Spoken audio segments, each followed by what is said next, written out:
अस्सलाम वालेकुम रहमतुल्लाहि व बरकातुहू। अज़ीज़ तलबा व तालिबात, आज हम जमा शशुम मज़मून उर्दू इसका सबक नंबर 18 एतबार, जिसको पंडित सुदर्शन ने लिखा है, इस सबक को आज हम पढ़ेंगे और समझेंगे। तो चलिए सबक शुरू करते हैं।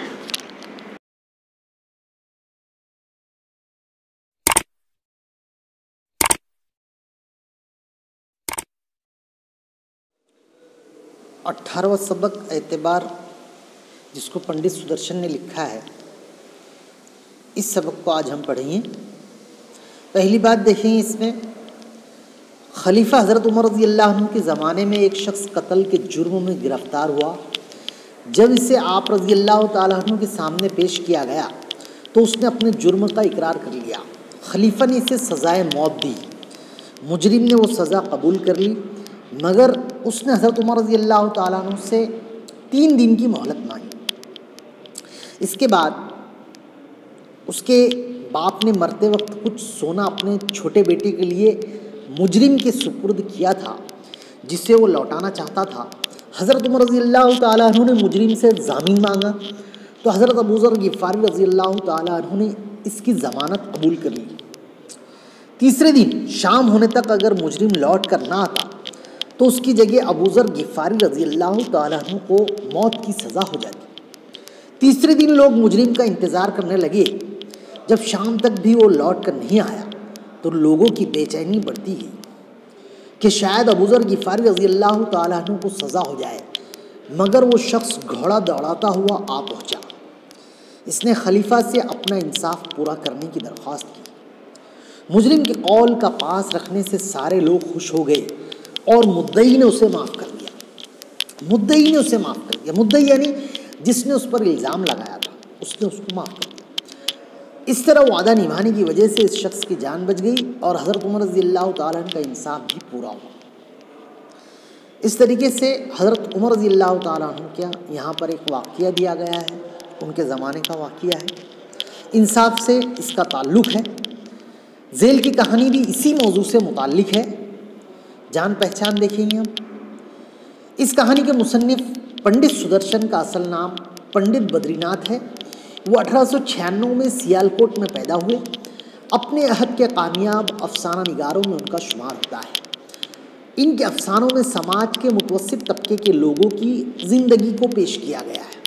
आसान ज़बान इनके अफसानों की ख़ास खूबी है। इनकी अहम तसानीफ़ चंदन, बहारिस्तान, मोहब्बत का इंतकाम, सदाबहार, फूल वगैरह है। पंडित सुदर्शन का इंतकाल 16 दिसंबर 1967 को मुंबई में हुआ। अब हम सबक की पहली सतर देखेंगे, पहली लाइन देखेंगे। माँ को अपने बेटे और किसान को अपने लहलहाते खेत देखकर जो खुशी होती है, वही खुशी बाबा भारती को अपना घोड़ा देखकर होती थी। यहाँ पर तशबीह दी गई है, समझाया गया है कि माँ को अपने बेटे से कितनी मोहब्बत होती है, हमदर्दी होती है, लगाव होती है। इसी तरीके से दूसरी मिसाल दी गई है कि किसान को अपने लहलहाते खेत देखकर जो खुशी होती है, ऐसी ही खुशी बाबा भारती को अपना घोड़ा देखकर होती थी। घोड़ा बहुत खूबसूरत था।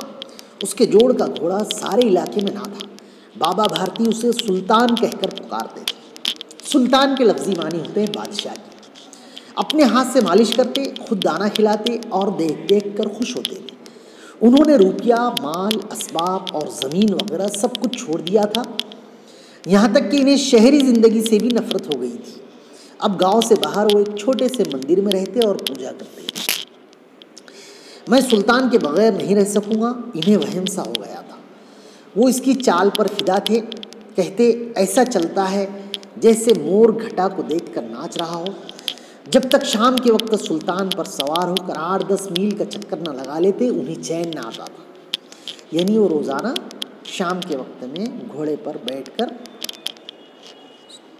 8-10 मील का चक्कर लगाते थे, घूमते थे। उसके बाद में हम देखेंगे कि खड़क सिंह इस इलाके का मशहूर डाकू था। लोग उसका नाम सुनकर कांपते थे। सुल्तान की तारीफ उसके कानों तक पहुंची। जो घोड़ा है सुल्तान, इसकी तारीफ खड़क सिंह के कानों तक पहुंची। इसका दिल सुल्तान को देखने के लिए बेचैन हो गया। एक दिन वो दोपहर के वक्त बाबा भारती के पास पहुंचा और सलाम करके बैठ गया। बाबा भारती ने पूछा, खड़क सिंह क्या हाल है? खड़क सिंह ने सर झुकाकर जवाब दिया, आपकी दुआ से अच्छा हूँ। कहो इधर कैसे आए? सुल्तान की चाह खींच लाई। बहुत दिनों से तमन्ना थी, आज हाजिर हो सका हूँ। बाबा भारती और खड़क सिंह अस्तबल में पहुंचे। बाबा ने घोड़ा दिखाया घमंड से, खड़क सिंह ने घोड़ा देखा हैरत से। बाबा भारती को घमंड था अपने घोड़े पर, इसलिए उन्होंने घोड़ा दिखाया, और खड़क सिंह ने भी बड़ी हैरत से देखा। इसने सैकड़ों घोड़े देखे थे, लेकिन ऐसा बांका घोड़ा इसकी नज़र से कभी ना गुजरा था। इतना जो बेहतरीन घोड़ा उसकी नज़र से नहीं गुजरा था। सोचने लगा, किस्मत की बात है, ऐसा घोड़ा खड़क सिंह के पास होना चाहिए था। इस साधु को ऐसी चीज़ों से क्या फ़ायदा? वो बेसब्री से बोला, लेकिन इसकी चाल ना देखी तो क्या देखा। बाबा घोड़े को खोल कर बाहर ले आए। इसकी चाल देखकर खड़क सिंह के सीने पर सांप लौट गया। वो डाकू था, और जो चीज़ इसे पसंद आ जाए इस पर वो अपना हक समझता था। जाते जाते इसने कहा, बाबा जी, मैं ये घोड़ा आपके पास ना रहने दूंगा। बाबा भारती डर गए। इन्हें रात को नींद न आती थी। सारी रात अस्तबल की रखवाली में कटने लगी। खड़क सिंह का खौफ हर वक्त उनके दिल में समाया रहता। कई हफ्ते गुजर गए और वो ना आया। यहाँ तक कि बाबा भारती किसी हद तक बेपरवाह हो गए। एक दिन शाम का वक्त था। बाबा भारती सुल्तान की पुश्त पर यानी पीठ पर सवार होकर सैर करने जा रहे थे। अचानक एक तरफ से आवाज़ आई, ओ बाबा, इस गरीब को सुनते जाना। आवाज़ में दर्द था। बाबा ने घोड़ा रोक लिया। देखा एक अपाहिज माजूर दरख्त के साए में बैठा कर्रा रहा है। बोले, क्यों, तुम्हें क्या दुख है? अपाहिज ने हाथ जोड़कर कहा, बाबा मुझ पर रहम करो, मेरा गांव यहाँ से 3 मील दूर है, मुझे वहाँ जाना है, घोड़े पर चढ़ा लो, खुदा तुम्हारा भला करेगा। वहाँ तुम्हारा कौन रहे? दुर्गा दत्त वैद्य का नाम सुना होगा, मैं उनका सौतेला भाई हूँ। बाबा भारती ने घोड़े से उतरकर अपाहिज को घोड़े पर सवार किया और खुद उसकी लगाम पकड़कर धीरे धीरे चलने लगे। अचानक इन्हें एक झटका सा लगा और लगाम हाथ से छूट गई। इनकी हैरत की इंतहा न रही जब उन्होंने देखा कि अपाहिज घोड़े की पुश्त पर तन कर बैठा है और घोड़े को दौड़ाए लिए जा रहा है। इनके मुंह से चीख निकल गई। ये अपाहिज डाकू खड़क सिंह था। बाबा भारती कुछ देर तक चुप रहे और उसके बाद कुछ फैसला करके पूरी ताकत से चीख कर बोले, ठहर जाओ। खड़क सिंह ठहर गया।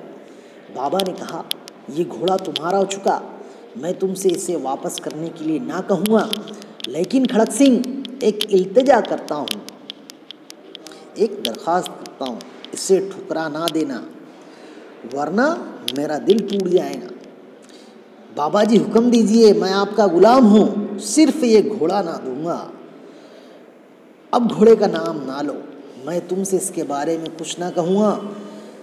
बाबा भारती ने कहा, मेरी गुजारिश सिर्फ ये है कि इस वाक़ये का कहीं जिक्र ना करना। खड़क सिंह का मुंह हैरत से खुला रह गया। इसका ख्याल था कि इस घोड़े को लेकर यहाँ से भागना पड़ेगा, लेकिन बाबा भारती ने खुद ही इससे कहा, इस वाक़ये को किसी से बयान ना करना। इसका क्या मतलब हो सकता है? खड़क सिंह ने बहुत सोचा, बहुत सर मारा, लेकिन कुछ ना समझ सका। हार कर इसने अपनी आंखें बाबा भारती के चेहरे पर गाड़ी और पूछा, बाबा जी, इस बात को बताने में आपको क्या डर है? ये सुनकर बाबा भारती ने जवाब दिया, लोगों को अगर इस वाक़ये का इल्म हो गया तो वो किसी गरीब अपाहिज पर भरोसा ना करें। ये कहकर उन्होंने सुल्तान की तरफ से इस तरह मुंह फेर लिया जैसे उनका इससे कभी कोई ताल्लुक़ ही ना रहा हो। बाबा भारती चले गए, लेकिन उनके अल्फाज खड़क सिंह के कानों में गूंज रहे थे। सोचता था, कैसा नेक ख्याल है, कितना पाक जज्बा है। इन्हें इस घोड़े से मोहब्बत थी। इसकी रखवाली में वो कई रात सोए नहीं, लेकिन आज उनके चेहरे पर रंज व गम का निशान तक नहीं था। इन्हें सिर्फ ये ख्याल था कि कहीं लोग गरीबों पर भरोसा करना ना छोड़ दे। ऐसा इंसान नहीं, फरिश्ता है। इसी रात खड़क सिंह बाबा भारती के मंदिर में पहुंचा। आसमान में तारे टिमटिमा रहे थे। मंदिर के अंदर गहरा सुकूत था। खड़क सिंह सुल्तान की लगाम पकड़े हुए था। वो आहिस्ता आहिस्ता अस्तबल के फाटक पर पहुंचा। फाटक खुला पड़ा था।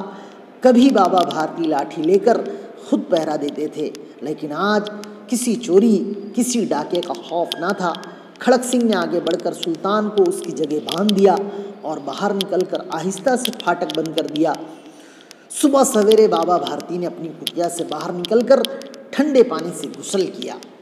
इसके बाद इस तरह जैसे कोई खौफ में चल रहा हो, उनके पांव अस्तबल की तरफ बढ़े, लेकिन फाटक पर पहुंचकर उनको अपनी गलती का एहसास हुआ। वो रुक गए। क्यों एहसास हुआ? उनको पता, वो भूल गए थे कि घोड़ा जो है वो खड़क सिंह ने ले लिया है। इसलिए वो घोड़े को देखने के लिए, घोड़े से मिलने के लिए अस्तबल में जा रहे थे। घोड़े ने अपने आका के पांव की चाप पहचान ली और जोर से हुनहुनाया, आवाज़ निकाली। अब बाबा भारती हैरत और खुशी से दौड़ते हुए अंदर घुसे और अपने प्यारे घोड़े के गले से लिपटकर इस तरह रोने लगे जैसे कोई बाप बहुत दिन के बिछड़े हुए बेटे से मिल रहा हो। बार बार इसकी पुश्त पर हाथ फेरते, इसके मुंह पर थपकियां देते और कहते, अब गरीबों की मदद से मुंह ना मोड़ेगा, अब कोई गरीबों की मदद से मुंह ना मोड़ेगा। इस तरह ये जो सबक दिया गया है, 18वां सबक एतबार, यहाँ पर ख़त्म होता है।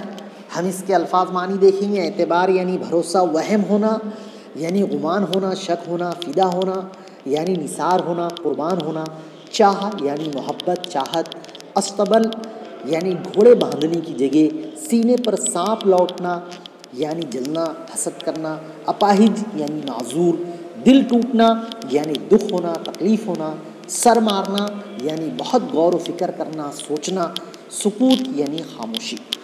अज़ीज़ तलबा व तालिबात, आज के लिए इतना ही। मज़ीद वीडियोस को देखने के लिए चैनल को अगर सब्सक्राइब ना किया हो तो चैनल को सब्सक्राइब कीजिए, लाइक कीजिए, बेल आइकन को ज़रूर प्रेस कीजिए ताकि आने वाली मज़ीद वीडियोस आप तक के आसानी के साथ में पहुँचे। तो चलिए, खुदा हाफिज़।